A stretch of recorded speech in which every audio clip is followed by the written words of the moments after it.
সব নির্বাচনই তত্ত্বাবধায়ক সরকারের অধীনে হতে হবে, প্রয়োজনে বাড়াতে হবে এই সরকারের মেয়াদকাল।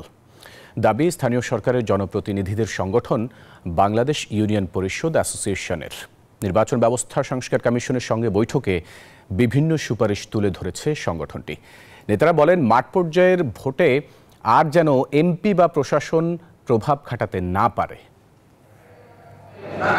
জাতীয় সংসদ এখন বিলুপ্ত এমন অবস্থায় কেবল স্থানীয় সরকারই কাজ করছেন মাঠ পর্যায়ের জনপ্রতিনিধিরা। নির্বাচনী ব্যবস্থা সুষ্ঠু করতে সংস্কার কমিশনের কাছে বেশ কিছু প্রস্তাব তুলে ধরেন তারা। জাতীয় ও স্থানীয় সরকার নির্বাচন বিভাগীয় বন্টনে প্রত্যেক বিভাগে ভিন্ন ভিন্ন তারিখে করা, যেন নির্বাচন অবাধ, সুষ্ঠু, নিরপেক্ষ হয়। স্থানীয় সরকার নির্বাচনে দলীয় প্রতীক না রাখার ব্যবস্থা করা, যেটি আগে ছিল পূর্বের জায়গায় ফিরে যাওয়া।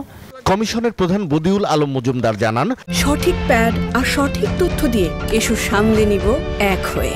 Mona Lisa sanitary napkin. তৃণমূলের জনপ্রতিনিধিরা দাবি জানিয়েছেন তাদের নির্বাচনও হতে হবে নির্দলীয়।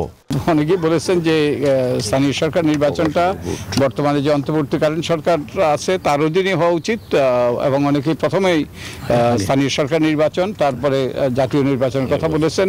তারপরে এবং একই সাথে তারা আরেকটা কথা বলেছেন যে সবসময় আমাদের সব নির্বাচন যেন তত্ত্বাবধায়ক সরকার হয়, ভবিষ্যতে তত্ত্বাবধায়ক সরকারের অধীনে হয়, যে তত্ত্বাবধায়ক সরকারের মেয়াদ হয়তো কিছুটা বাড়াইতে হবে। স্থানীয় সরকারকে অর্থবহ করার উদ্যোগ নেওয়ার আহ্বানও জানিয়েছেন জনপ্রতিনিধিরা। স্থানীয় সরকারকে শক্তিশালী করার তারা জোর দাবি জানিয়েছেন, এবং একই সাথে স্থানীয় সরকারকে নিয়ন্ত্রণ মুক্ত, সংসদ সদস্যদের এবং বিশেষত কর্মকর্তাদের নিয়ন্ত্রণ মুক্ত করার কথা বলেছেন। সংস্কার কমিশনের প্রধান জানিয়েছেন, আগামী 31 ডিসেম্বর পর্যন্ত বিভিন্ন শ্রেণী পেশার মানুষের মতামত ও পরামর্শ নেওয়া হবে।